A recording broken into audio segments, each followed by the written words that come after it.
119వ కీర్తన 72వ వచనంలో చూడండి, వేల కొలది వెండి బంగారు నాణ్యముల కంటే నీవిచ్చిన ధర్మశాస్త్రము నీకు మేలైందేంటి? వెండి బంగారాల దేవుని వాక్యమా? కానీ మనమేమి దేనికి విలువిస్తాం చెప్పండి? వెండి బంగారం, కానీ అవి దేనికి పనికిరావు. విజయవాడ వరదల్లో పైనుండి బతిలాడుతున్నారు, మాకు ఒక వాటర్ బాటిల్ ఇవ్వండి అని.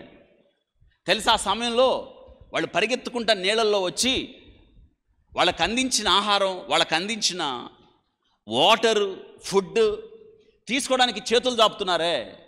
వాళ్ళ చేతులకి బంగారపు గాజులు ఉన్నాయి, నేను చూశాను. దండలు ఉన్నాయి వాళ్ళకి. వాళ్ళ దేహం మీద బంగారం చాలుంది. తెలిసి వచ్చిన సూత్రం ఏంటంటే, ఆ సమయానికి వాళ్ళ ఒంటి మీద ఉన్న బంగారం దేనికి పనికిరాదు, వాక్యం పనికి వస్తుంది. వారి మధ్యకెళ్ళి వాళ్ళ బంగారాన్ని కోరి వాళ్ళకి సేవ చేయలేదు క్రైస్తవులు. వాళ్ళ దప్పికను తీర్చారు. ఇది కనికరం అంటే. వాళ్ళు ఎవరో తెలియదు, కానీ ప్రాణాలకు తెగించి వరదల్లోకి వెళ్ళి వారిని ప్రేమించారు, ఆదరించారు, ధైర్యపరిచారు, చేయూతనిచ్చారు, లేవనెత్తారు. ఇది దేవుడు చెప్పాడు కనికరం. వెండి బంగారముల కన్నా, వేల కొలది వెండి బంగారు నాణ్యముల కన్నా నీవిచ్చిన ధర్మశాస్త్రము మేలు. మీకు బెస్ట్ ఏంటో తెలుసా? ఈ వాక్యాన్ని చదవడం, నేర్చుకోవడం, జీవితానికి అన్వయించుకోవడం. మీ వెండి, మీ బంగారం ఆపత్కాలమందు దేనికి పనికిరావు. వెండి ఇచ్చినా బంగారం ఇచ్చినా వాళ్ళకు ఒక వాటర్ బాటిల్ తీసుకెళ్ళి ఇచ్చేవాళ్ళు లేరు ఆ సమయంలో. ఎన్నో పాఠాలు. మొన్న వరదలు మీకు చుట్టూ నీళ్ళే తెలుసా.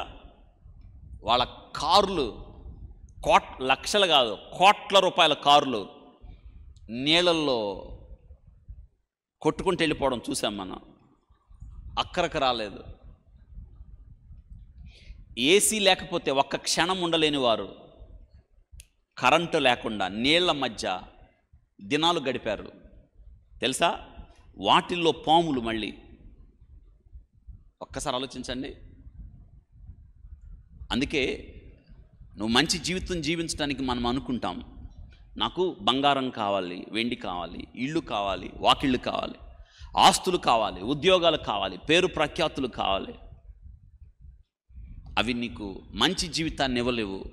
దేవుని వాక్యం నీకు మంచి జీవితాన్ని ఇస్తుంది. అందుకే కీర్తనకారుడు అంటున్నాడు, వేల కొలది బంగారు కన్నా, బంగారు నాణ్యముల కన్నా, వెండి బంగారు నాణ్యముల కన్నా నీవిచ్చిన ఇది అవసరం. నీకు శ్రేష్టమైన జీవితాన్ని ఇస్తుంది.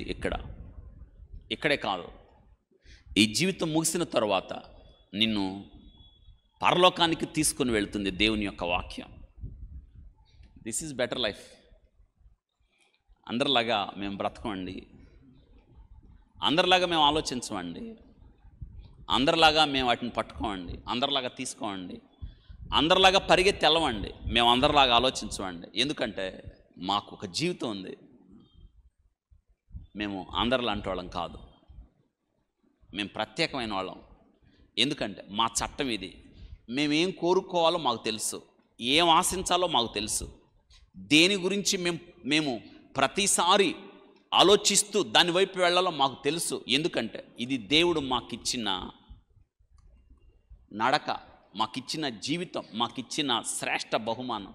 ఏమిటంటే వేల కొలది వెండి బంగారు నాణ్యముల కన్నా నీవిచ్చిన ధర్మశాస్త్రం ఏంటంట నాకు మేలు. నిజంగా మేలుగా ఉన్నదా మీకు?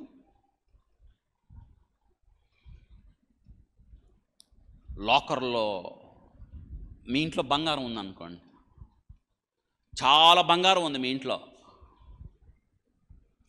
బంగారం ఎక్కువయ్యే కొలది నిద్ర తక్కువ అవుద్ది. అవునా కాదా? ఇంట్లో ధనం ఎక్కువయ్యే కొలది నీ దృష్టి బీరువా వైపే ఉంటుంది, నిద్ర రాదు. ఇంట్లోకి ఎవడొచ్చినా నువ్వేం చూస్తున్నావంటే ఈడు బీరువా వైపు వెళ్తున్నాడా? వింటున్నారా? ఇక్కడ ఆసక్తికరమైన విషయం ఏంటి తెలుసా? పోనీ బీరువాలో పెట్టావు, దానివల్ల నీకేమైనా ప్రయోజనం ఉందా? మొన్న ఎంతవరకు ప్రయోజనం అయిందో చూశారు కదా.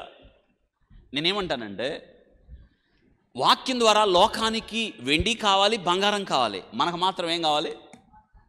వాక్యం కావాలి. ఈ వాక్యమే కదా నీకు నాకు ఒక జీవితాన్ని ఇచ్చింది, మంచి జీవితాన్ని ఇచ్చింది.